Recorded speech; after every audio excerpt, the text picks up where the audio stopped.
Hey, folks, good evening and welcome to Phantoms and Monsters Radio, where the veil between the known and the unknown is lifted one story at a time. I welcome you and all our listeners, including first time chat participants. I hope you find tonight's subject and reports interesting. So, throughout human history, there have been stories of mysterious figures who appear at the precise moment of crisis only to vanish without a trace. Now, are these fleeting presences guardian angels, celestial messengers, or are they something else entirely operating just beyond the veil of our understanding? Now, in this deeply compelling episode of Fams and Monsters Radio, we explore a series of firsthand accounts that leave divine intervention seemingly undeniable. From near death rescues to comforting strangers who shift the course of a person's life, tonight's broadcast features powerful testimonies that challenge our perception of reality. A 6-year-old nearly drowns in a hotel hot tub only to be pulled to safety by a silent, smiling old man who vanishes moments later. A nurse dressed in white disappears after tending to a dying motorcyclist. And a traumatized survivor of human trafficking is gently lifted from the brink of suicide by a loving, disembodied voice that offers purpose and peace. We'll also explore how these phenomena blur the lines between religious experiences and extraterrestrial encounters. One experiencer recounts a failed abduction halted by a booming voice of warning, an act of divine protection.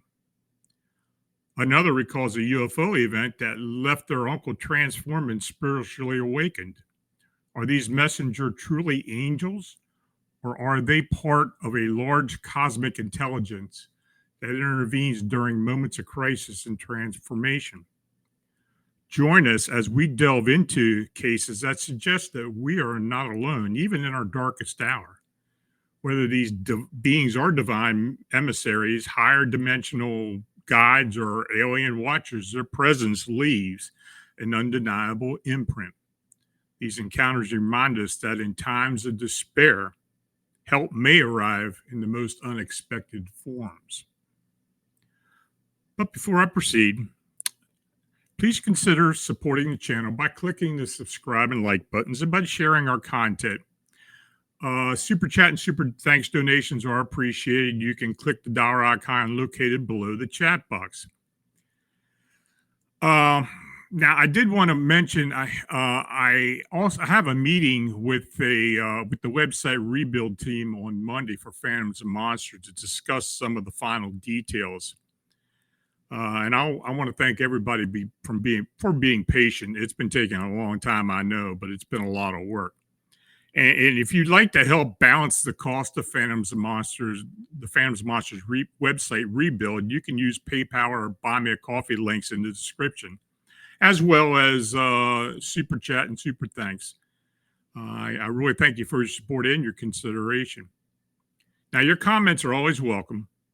Please let me and the moderators know which accounts you found interesting in the presentation or share any suggestions for upcoming shows. I want to thank everyone associated with the channel. Now, if you're in the chat and you have a question, please use all caps. I'll try to get to each one after the presentation. Now, I did want to mention this coming Wednesday, next week, there will be an Ask Lon chat presentation for Phantoms and Monsters radio members. Now, become a member. It's only $2.99 a month. You just go onto the the YouTube channel and click the join button.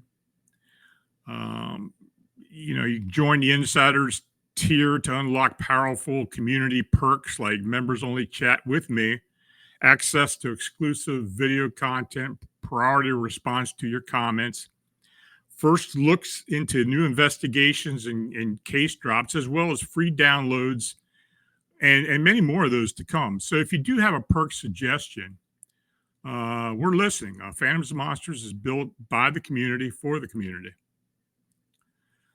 Now, I also do want to state that the next book, and I'm working on it now, Glimmerman, Cloaked Beings That Move Among Us, will soon be ready to go to the publishers. So I'm hoping to have that on Amazon sometime early fall. So, but I'll keep everybody updated on it.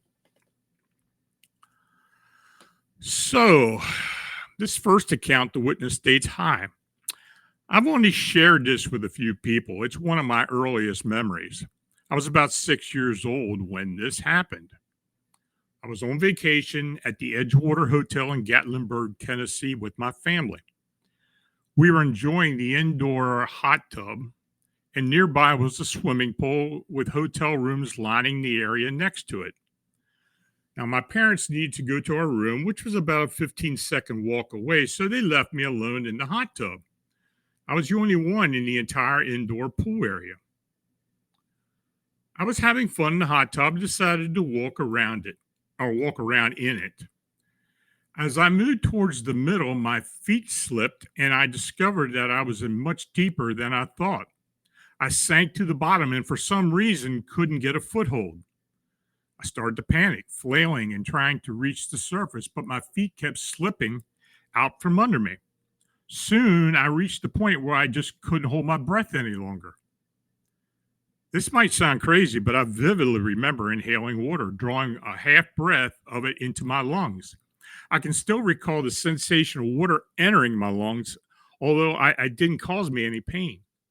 In that moment, I realized I was about to drown, and suddenly I felt a hand grab mine and pull me out of the water. When I looked up, I saw an old man smiling at me. I stared at him in shock for several seconds, speechless before managing to say thank you. He continued to smile, never saying a word. I ran to the hotel to find my parents, who were arguing about something. I tried to tell them what had just happened, but they wouldn't let me speak. Then I ran back outside to look for the man who saved me, but I couldn't find him. I even went to the reception desk and asked if anyone had seen the old man pass by, but no one had. At that point, I realized it was an angel who had saved me. I don't know how my 6-year-old brain understood this, but I firmly believe it was truly an angel and not just a person.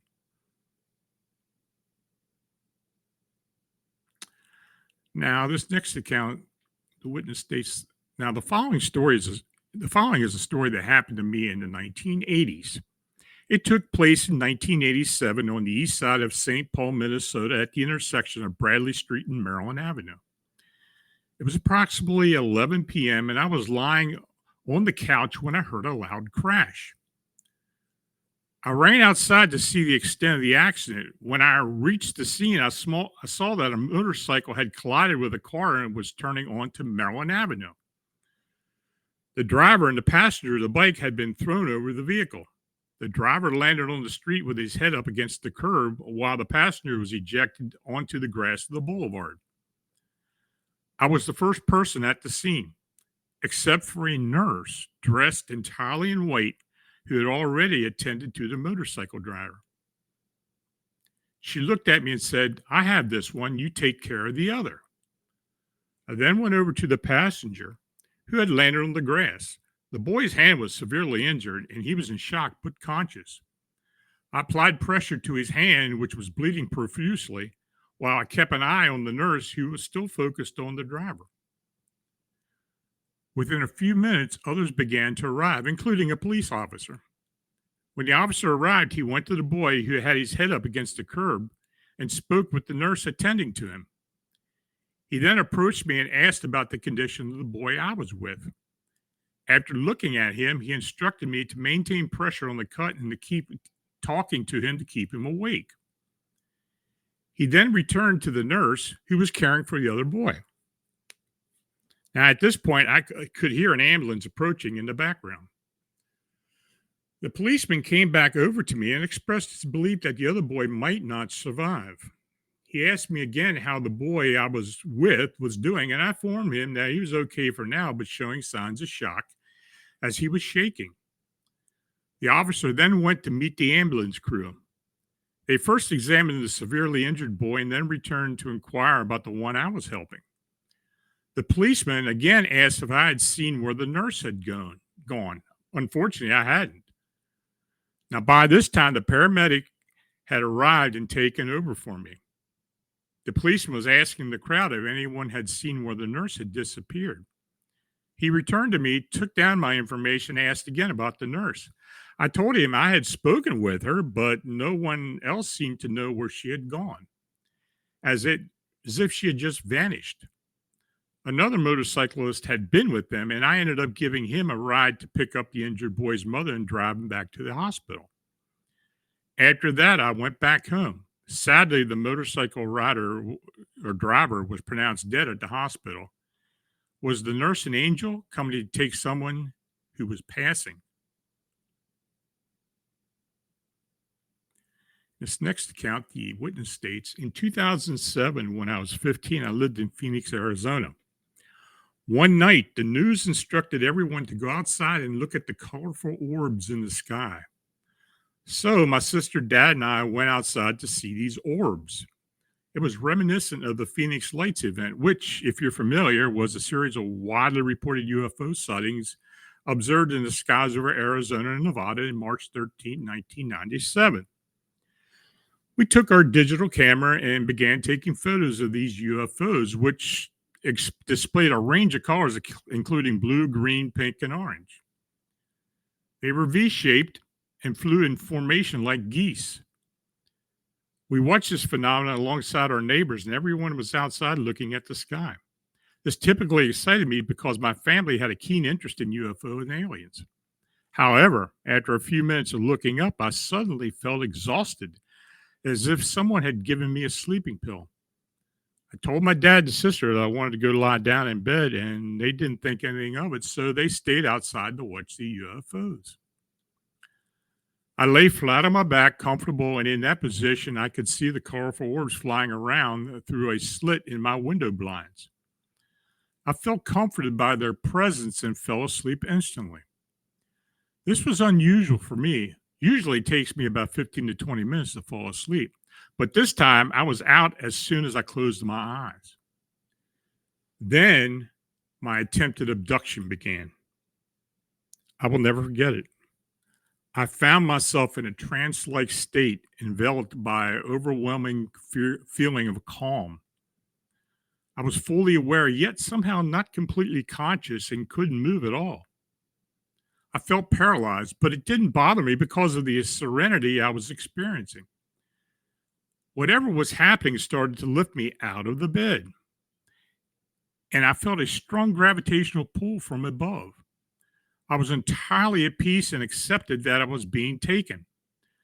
I was being slowly lifted just halfway into the sky, pulled by a beam of blue light as I neared the bright white light of the UFO above. Then suddenly I heard a very stern and angry voice yelling, "No, no, no, no." This was a voice I had never heard before, and I never heard it since. The intensity and assertiveness of the voice scared me to my core. In an instant, I snapped out of the trance and I fell back onto my bed, wide awake as if someone had dropped me from the sky. At that moment, I realized that whoever or whatever had been screaming was trying to protect me. I was filled with fear, shock, and terror, and I burst into tears, unable to comprehend what had just happened. I ran into my dad's room, shaking and crying, trying to explain my experience. To my surprise, he wasn't alarmed or overly concerned. He calmed me down, assuring me that everything would be okay and that strange things happen sometimes. He suggested that I pray and thank whoever had woken me up to put me back in bed, saying that it was the best to call it a night. Since that night, I have never had another experience or abduction.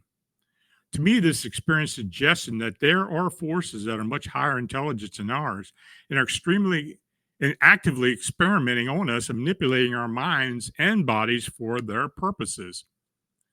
I genuinely believe in angels and God, and I think a guardian angel was watching over me, disapproving of the attempt to drug me and take me away. Its anger was palpable. Anyway, that's my story.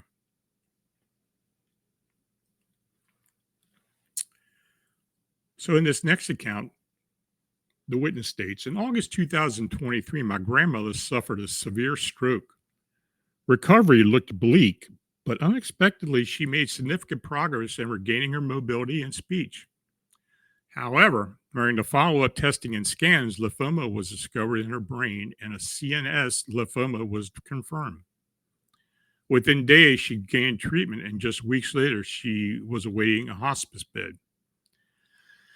Given the East Coast weather, by November, we had experienced a decent amount of snow. My grandfather was doing everything he could at their home between hospice visits and overnight stays. After a family visit to the hospice, he shared an astonishing story as what had happened to him. Grandpa mentioned that he was bored and wanted to work on the snow outside despite already having scheduled snow removal services. As a stubborn old man, he preferred to do things his way. He worked on clearing the driveway, but as the snow continued to fall and turn icy, he started to feel tired.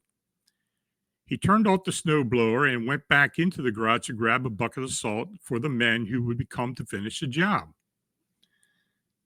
Now, in the seconds it took him to get the rock salt and turn back around, he heard a man's voice calling, "Hey, excuse me, sir," multiple times. He walked down the driveway and saw a single man holding a shovel with no work truck or car in sight. The man asked how Grandpa was doing and what he needed. He insisted on shoveling for him, telling my grandfather he needed to rest and that it would be no problem to clear the driveway. The man's kindness took my grandfather aback, but eventually, after some persuasion, he let him help, think the man would quit after a short time due to the cold and the wind chill. Stunned by the man's generosity, Grandpa hurried inside to get his wallet, wanting to show his gratitude to ensure the man could get lunch afterwards. The man had never mentioned money. However, when Grandpa returned outside just 5 minutes later, he found the driveway finished, shoveled, and salted, making it walkable. The man was nowhere to be seen. My grandfather went to the curb to wave him down, hoping that he had been walking by, but he had vanished entirely. He even looked for tire tracks in the street and saw nothing. He had just disappeared, he told us, visibly stunned. We were all at a loss for a reasonable explanation for what had happened. My grandparents lived in a small neighborhood where Nearly the entire block consisted of elderly couples, and everyone knew each other.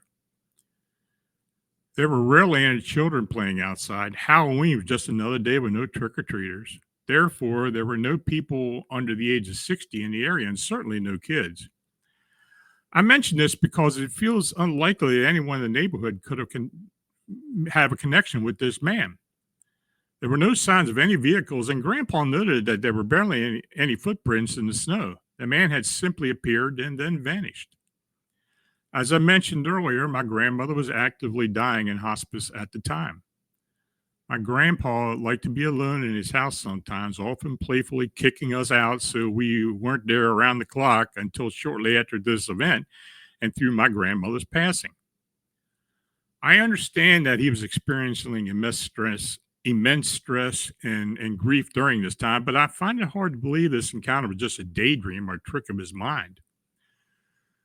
To this day, he has never seen the man again. He struggles to remember a detailed description, except to say the man was immaculate and strong looking, just wearing a single jacket in that weather. However, he is sure that if he had seen him again, he'd recognize him immediately. Now, my grandmother passed away a few weeks after this encounter, and since then, my grandfather has asked other neighbors about the man, but no one knows who he's talking about. Nobody in the area has mentioned having visitors who came to clear out snow. I have a feeling that this may have been a safe encounter with an angel or something similar. It's difficult to think deeply about this because my grief is still fresh and makes me emotional. I would love any insight from anyone who may be better equipped to analyze this or who knows of a similar experience. Now, this next account, the witness states, "Hello, Lon. I don't even know where to begin. Over the years, I have filled many personal journals to understand my situation. I was barely 19 when I escaped from being locked up by a sadist who trafficked me the entire time. I didn't know how to process what I had gone through, and my PTSD was overwhelming. I couldn't tell my family what had happened because of the shame I felt. Raised in a Catholic environment, I believed I was to blame for everything. My parents couldn't understand what was wrong with me either, or I didn't make any effort to try. Instead, I was the scapegoat for everything that went wrong, leading to a constant clash of wills between them and me. So one night, I drove out to the lake just outside of town. I intended to jump off the jetty into the rocks in freezing water. All I could feel inside was pain, and I wanted it to end. Sleep was elusive, as nightmares of what had just happened tormented me. The smell, sounds, and touch of these experiences were overwhelming, and I wished for everything to cease. I don't know how long I sat there, willing myself to end everything finally. It was cold and raining, and I was soaked from head to toe. Finally, with tears streaming down my face, mingling with the rain, I jumped. Only I didn't land. I found myself floating in midair, but I was no longer cold, wet, or afraid. At first, I thought I was dead because it felt warm and bright and there was no pain or fear. As I looked around, confused, I heard a voice in my mind. It was like a swirling sound of music and joy. There were no words spoken aloud. Instead, I felt the message in my heart. The voice told me that everything was going to be okay, but it wasn't yet my time. It showed me images of my life and conveyed that I had work to do. Nothing it showed made me sense at any time. Nothing it showed me made any sense at the time, but it felt undeniably correct. The voice explained that while my life had been painful up to that point, my suffering had ended. It took my pain and confusion and replaced them with love and understanding. I was told my life would not be easy, but that it was necessary to fulfill my purpose. I wasn't given specific details about my mission, only that I would know what to do when I was needed. It felt as though I had been wrapped in love and light for hours, but it was only a few minutes. When I got back into my car, my body and clothes were dry and my cheeks were flushed. I was no longer cold, and I finally felt free from the burning pain and anger I had been dealing with. I vowed to remain open to any messages and to follow the guidance that I had received. It has been 27 years since that moment, and I know that I have been acting as if I was asked. I've never, it's never anything complicated. Sometimes it's just having a conversation with someone. Other times I have found myself helping or befriending someone in need. I'm never told directly what to do. Instead, it's more of a feeling guiding me. I have never encountered anyone else who has experienced something like this.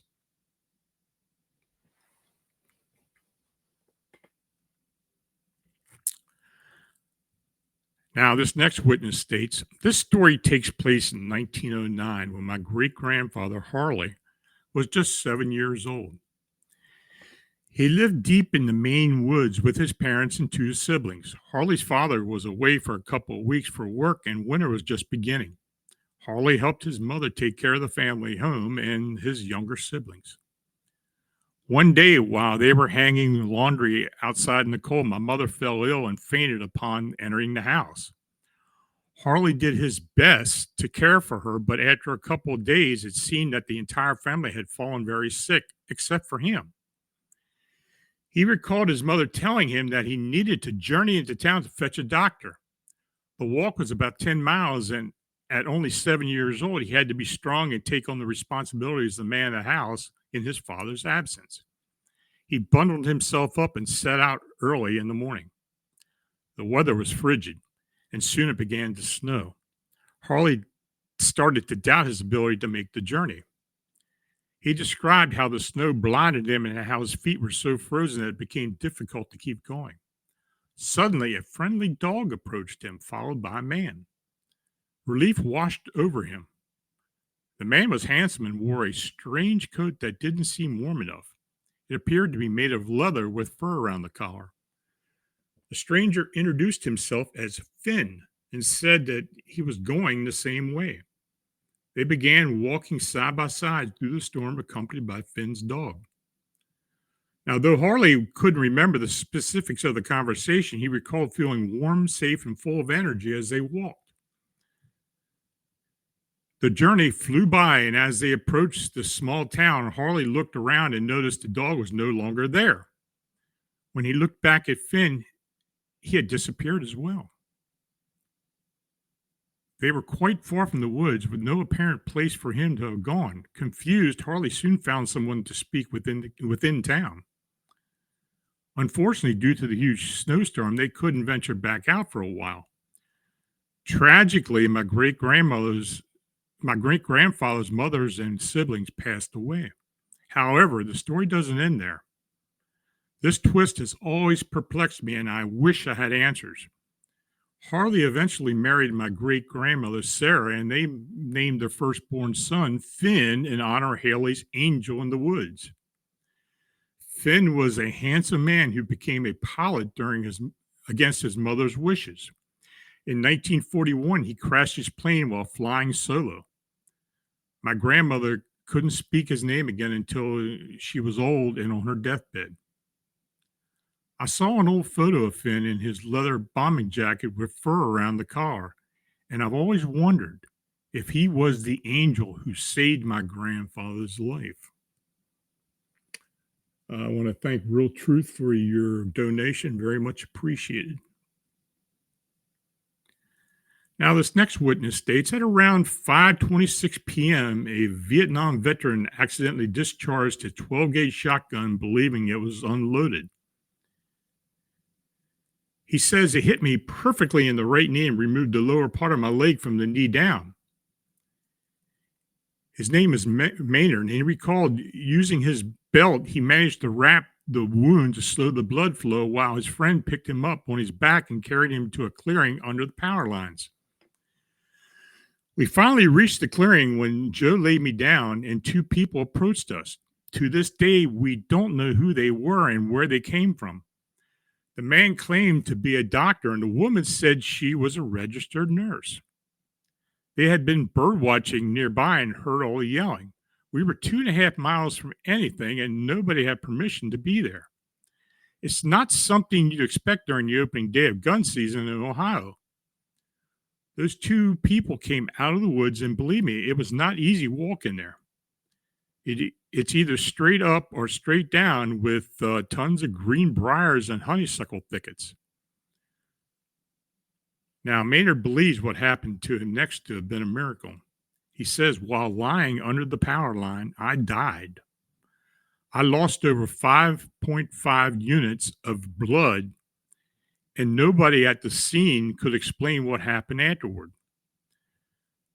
They said I stopped breathing and my eyes rolled back into my head. I died. I'm not sure what happened or how it happened, but I remember looking down and seeing my body amidst all the commotion. I suppose you could call it an out of body experience. I'm not sure. I can only share what I remember and what I was told later. By that time, my parents, Sam and Joe, were all there. They said that those two helpers placed their hands on my chest. When they did, my eyes opened and I started breathing again, but they didn't perform any chest compressions or CPR. Now, Maynard's brother and mother drove to a nearby house to call for a care flight helicopter. Despite being gravely wounded, Maynard remembered raising a fuss about his hat. The doctor offered him his hat, which Maynard accepted and put on.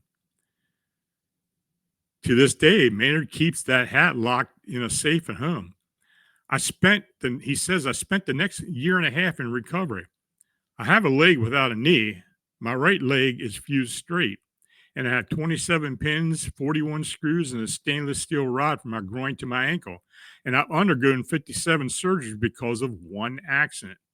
But looking back, Maynard believes the two beings that assisted him were actually angels.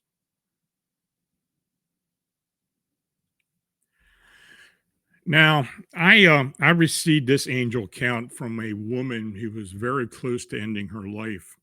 That was until she was approached by a stranger who comforted her, and her life completely changed. She tells me, "Hi, Lon. I read a few of your guardian angel stories, and I eventually decided to write you. At one time, several years ago, I was utterly despondent. I had planned to jump off a bridge near where I live. I was dead set on ending life.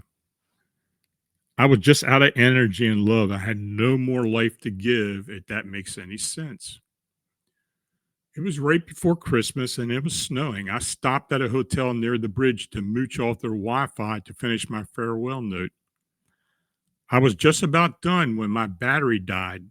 Fine. I checked in the room to charge my laptop. As I waited, I began to feel hungry. I felt burdened by the hunger, more annoyed than anything, so I decided to get something to eat. This hotel was in a small town, and the only restaurant was right next door. I was over, and there was a closed sign on the door, but the lights were on, and I could hear people inside, so I went in. The gray haired man came up to the back and told me that he and his employees were having a Christmas party, but their chef couldn't whip up anything. I go into the main dining room and wait around a while before getting up to grab myself a beer. A large African American man emerged from the kitchen and asked me if I'd like to eat. I tell him that a burger and fries would do, or whatever is easiest for him. Just I'd go sit in the booth. Anyhow, he comes out of the kitchen with a burger, fries, another beer, and one for himself. He promptly sits down and joins me. My thoughts for my farewell note are promptly pushed away as I became annoyed by his presence. He begins talking to me, telling me about his life, just filling the silence. Then he tells me that what I'm about to do is a big mistake. If I don't care about living, why not do what made me happy? Why not do all the things I had been meaning to do, but put off for work instead of solving other people's problems? He said a lot of other things too, some of which felt like he knew me and evoked a sense of foreboding, but in a good way, as if he sensed I would overcome all this suffering and lead a fulfilling life. Now, by the end of the conversation, I was too exhausted to finish my note. I decided to finish it in the morning. When I woke up, I decided to give myself 1 year, just 1 year to try everything the man suggested. Decided to do everything I could to be truly happy, to give my all to the things I had been putting off. I decided to walk next door and see if I could find him or at least leave him a note. When I walked in, no one knew who I was talking about. There was no Christmas party, no black person had been there, and they closed at 5 p.m. the previous evening due to the weather. I walked around stunned, but I couldn't say surprised. The whole evening just seemed surreal. To this day, I have no idea who that man was. I only know that I owe him my life. The changes I made that year following my meeting with him eventually led to my meeting my husband and having my son.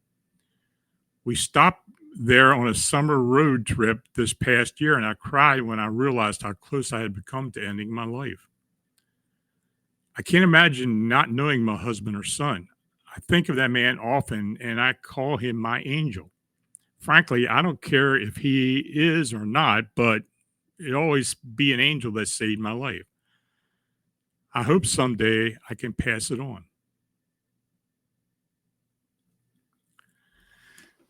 Now, this next witness tells me when I when my mom was 23 years old, she faced an arduous journey trying to conceive her first child, me. She had recently experienced her third miscarriage a couple of months prior and had been feeling quite depressed. One day, she attended my cousin's first birthday party where her brother and his girlfriend showed up high on opioids, leaving my mom to host the entire event and ensure that my cousin was having a good time. After the party, she reflected on how my cousin's mom had done drugs, smoked, and drank during her pregnancies, but still had three healthy babies she hardly cared for. Meanwhile, my parents had followed all the rules and made numerous sacrifices, yet they still couldn't conceive. My mom left the party in tears, and after cleaning up, she called my grandmother to pick up my cousin while his parents passed out. She started crying heavily in the car. As she was driving, her car emitted a ding sound to indicate it was low on gas, which puzzled her since her tank had been full before the party. She pulled into a gas station owned by a family friend. After tidying herself up a bit to hide the evidence of her tears, she went inside to prepay for gas. Outside the gas station, a man stood by the door. She described him as looking like a kindly grandfather from a Lifetime movie. Silver hair, well dressed, deep laugh lines, and a twinkle in his eye reminiscent of St. Nick. As soon as she exited her vehicle, he smiled wider and stared at her as if he had been waiting for her. Before she reached him, he called out, "Please, don't worry." Confused, she stopped and looked around and realizing he was addressing her. She replied, "Oh, I'm not." He frowned and insisted, "I'm serious. Don't worry. Everything happens when it's meant to. It'll happen to you again." Fighting back tears and unsure of how to respond, she remained flabbergasted as he pulled out a pocket watch on a chain, checked the time, and said, "In fact, it's already happening for you, and you don't have anything to worry about this time. I hope you enjoy it." He then tapped the face of the watch and concluded, "Looks like I gotta run," before walking past her as he entered the store. Inside, the store owner, Brenda, immediately asked, "Who was that guy? He's been standing outside all morning and didn't have a car." They both turned to see where he had gone, but he had vanished completely. A few weeks later, my mom discovered she was pregnant with me. She was convinced that she had already conceived when the man told her it was already happening for her. Once I was born and just a month or two old, my mom took me to show Brenda at the gas station. As they approached, a group of 4 or 5 kindly older people exited the store. They all cooed and awed over the baby. And when they held the door open for her to push the store through, one of them casually remarked, "And you're giving her as a lovely fitting name." My mom smiled, but she felt it was strange because she hadn't shared my name or gender, although there may have been some pink blankets in the store basket. Still, she was certain she hadn't told them my name. When she mentioned it to Brenda, the store owner was baffled and said that she hadn't been any customers or sales that morning and she couldn't understand who my mom was talking about. My mom was convinced that those people were angels. I like to remind her that similar situations happened in the movie Rosemary's Baby. Old Brenda would jokingly say that she kept keeping a bat behind the counter after all those old creepers were so interested in the baby just in case. She would always say that kind of hinky stuff wasn't welcome in her store. Strange occurrences like this have never happened before and after, so they have become part of our family mythos. Now, now a middle-aged woman, I have yet to become a prophet or a demon or do anything of fundamental importance in my life. It was just peculiar one time occurrence that seemed to bring my mom comfort during a challenging, exhausting period in her life and in my life. Now, this next account, I, I got to ask: do some experiencers find religion after UFO or alien encounters? This account may explain why specific individuals feel that otherworldly encounter was divine. The witness tells me, I want to share an experience I had. It was November 1st, 1980, and we were out coon hunting one night, standing at the edge of a hayfield near the woods. We released our dogs and they took off. My uncle and I noticed a light in the sky moving in a triangular pattern. At each corner, the light changed color, and it was red at one quarter, blue at the next, and white at the other, and orange at the last. We watched it for about 10 minutes, and then it moved to the center of the triangle. Well, it was more like a rectangle. A bolt came out of the sky and struck it, causing it to break into four pieces and take off. When the bolt struck, it felt as if electricity surged through us. All the hair stood up on our arms. I looked at my uncle and he said, What in the world was that? He stood there completely stiff, his eyes glazed over, entirely black. I shook him and he fell over. When he got up, he was confused and asked what had happened. He remembers nothing about it, and to this day he has no recollection of it. It's strange because after the incident, he became very religious, almost fanatically so. He insists he remembers nothing about the night. I asked him several times what he was thinking when he was standing there before he passed out, but he says he has no idea. He doesn't remember seeing anything or feeling anything. I suspect there were four UFOs present and that the lightning bolt or energy beam was refueling them. They were positioned in that rectangle waiting for refueling. As soon as the bolt struck, we felt it, and suddenly four objects split apart and vanished in the blink of an eye. Note, now I got to ask, could UFO incidents have a connection to black-eyed people? Is there some connection there? In the past, experiencers have shared that they found religion after UFO and alien encounters. And many of these individuals report that alien beings, particularly higher order aliens, told them that they are spiritually committed to a supreme energy. Is this truly any different from how humans describe their spiritual beliefs? What are your thoughts? That's it, folks. Got any questions? Got any comments?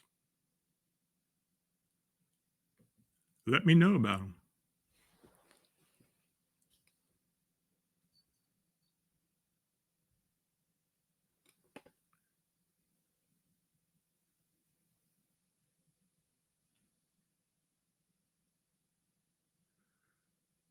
No questions?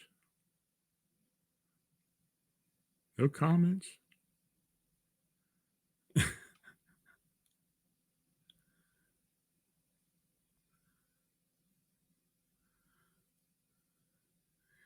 Yeah, Chris Devine says, I definitely believe in angels. And as most of you know who read, most of you that know, that read the blog and know me, yeah, as Alexis Chaston said, do you believe in angels? Absolutely. I've had a few experiences over the time. and I've seen a few things, and I've heard a lot of very convincing stories over that period of time. And when I do energy work, and when I try to move on energies from a location or from a person or someone who's been has an attachment, I use what I believe are my angels and guides doing so. So yeah, I do believe in angels, and I believe there is something. You know, do I believe in angels in religious form? No. I believe they may be closer to otherworldly beings or extraterrestrials. Anything else, folks?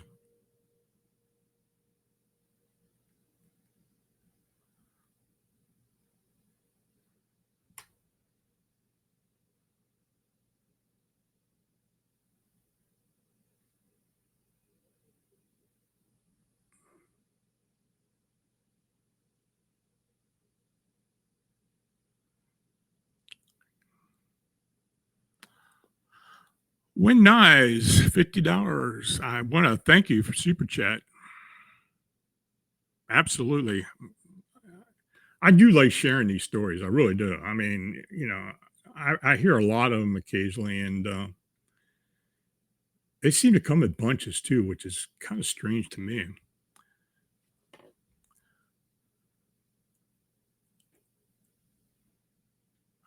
Real truth. What do you think about two sons being seen and videotaped?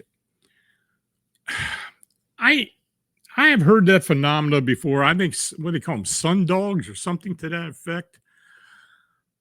Is it an optical illusion? Has something to do with the lenses or something? I don't really know. I really can't answer that. But I have seen photographs of that. In fact, I've seen photographs of three suns. Granddaughters are 12. We were all just kind of enjoying the stories, yet sounds very close to some EPS, that late 90s TV show Touched by an Angel. Well, I honestly I never watched that show, so I don't really know. But some people who have told me about it did seem like it's pretty close to that, or some of the storylines from that show.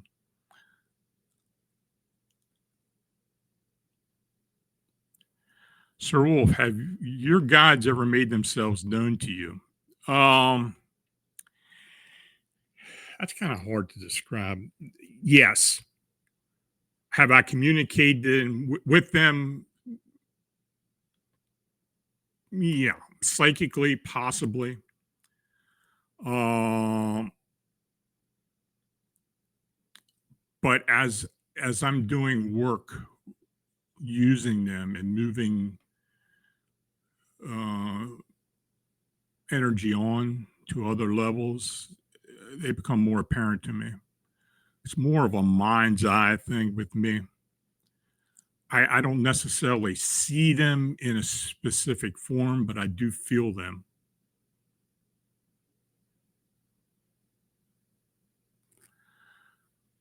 Marla, do you associate spirit guides with angels? I think there is a connection. I've heard a lot of people who do this type of work say they don't believe in spirit guides. I think there are spirit guides. I don't think they're what we could classify as angels. I think they're something different. I think they're more helpers than anything else.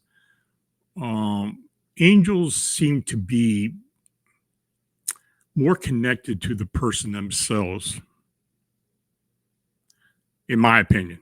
Um, I know I have guardian angels. I know others who have. I know people in my family who have. Um,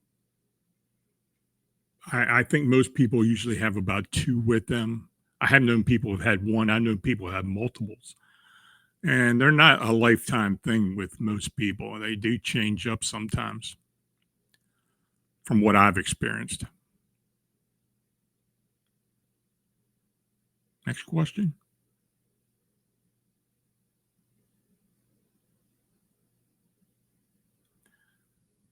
And if anybody asks if I'm religious, I'm not religious, none whatsoever. I mean, I take it on a non dogma, non religious, you know, level with these things. That's why I think they're very closely associated with extraterrestrials or otherworldly beings.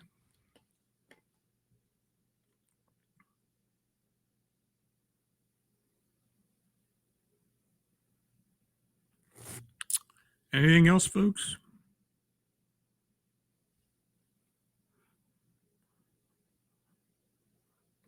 Okay, well, I want to thank each and all of you for watching and chatting. If you donated, it's truly appreciated. Our your support is what makes all this possible. So please like, subscribe, and share. If you have a sighting or encounter report that you'd like to be considered for this show or post on Phantoms and Monsters when I finally get it going again, feel free to forward to my email at lawncircler@phantomsandmonsters.com. So until we meet again, and don't forget, Wednesday night is the member chat. You can ask any question you want. We'll discuss anything you want to discuss. It's your chance to ask me anything. So until we meet again, stay healthy, safe, have a great weekend, and good night.